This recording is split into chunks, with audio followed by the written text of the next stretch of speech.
So how arrogant is it to think that we can do multiple things at once and compete with someone who's spending all their time on that one thing? It's ridiculous, and yet we still do it. And so this is, I love this little cartoon. This guy, he's got all his spinning plates. And this is me with the red hair going to this guy who's hopefully my competitor and handing him more plates. Be like, oh, do you see all that shiny object over there? Here, more plates. Go. I'm just going to do this one thing. It's my favorite thing in the world. Compete against somebody who's doing lots of things. It's very easy to win. You don't have to do much because you only have to do 1/10 of what they do. So this is what focus really looks like. One thing, all in. You can write that down, you can circle it.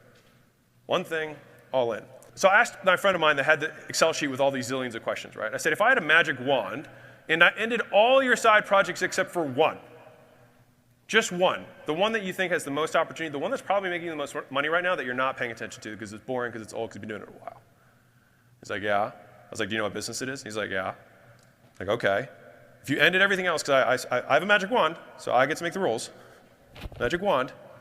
They all disappear. I said, how easy would it be to grow that thing? He just looked at me. He was like, really fucking easy. I was like, interesting. And so he's like, but that would be so hard because of insert real reason that no one gives a fuck about. No one cares. But I have to fire that, But I would have to shut down the, But I would have to lay off the, All the riches you want are on the other side of a few hard conversations. And most people spend the rest of their lives not having them and being poor and wondering why. It's going to suck. It's going to be okay. That was my number 3 story, the magic wand.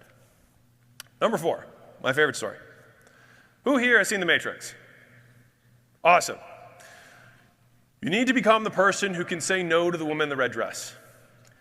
The woman in the red dress is the representation of everything that is shiny, object, and beautiful and wonderful in the world, whatever your flavor of woman in the red dress is. And the thing is, and this is something that I have now learned painstakingly, is that being able to say no to the woman in the red dress changes at levels. You can say no to the woman in the red dress who's a crackhead on the corner, right? $1,000 a month. You're like, I can say no to her, no worries. I got something better, right? But then the $10,000 a month girl, you're like, okay, interesting. And if you're making $10,000 a month, it's hard to say no to that girl. But let's say that you're a hardworking, disciplined motherfucker. You get to $100,000 a month. There's a $100,000 a month girl that's an opportunity that is much bigger than the one that you said no to before. And you have to learn to flex the muscle at every level. This is a lesson that I learned the hard way. I started a supplement company when Gym Launch was doing $26 million a year. And rather than say, oh, why don't I just take Gym Launch to 40 next year, I'll start another thing. Gym Launch stayed the same, and then I added another source of revenue that got us to 37, but it was a mistake strategically. I can tell the story, it sounds great on paper, we sold the company, lots of money, whatever. But it was not the right move. And so I had learned how to say no to $1 million opportunity, a $5 million, a $10 million, but I hadn't learned how to say no to a $20 million opportunity when I was making $20 million.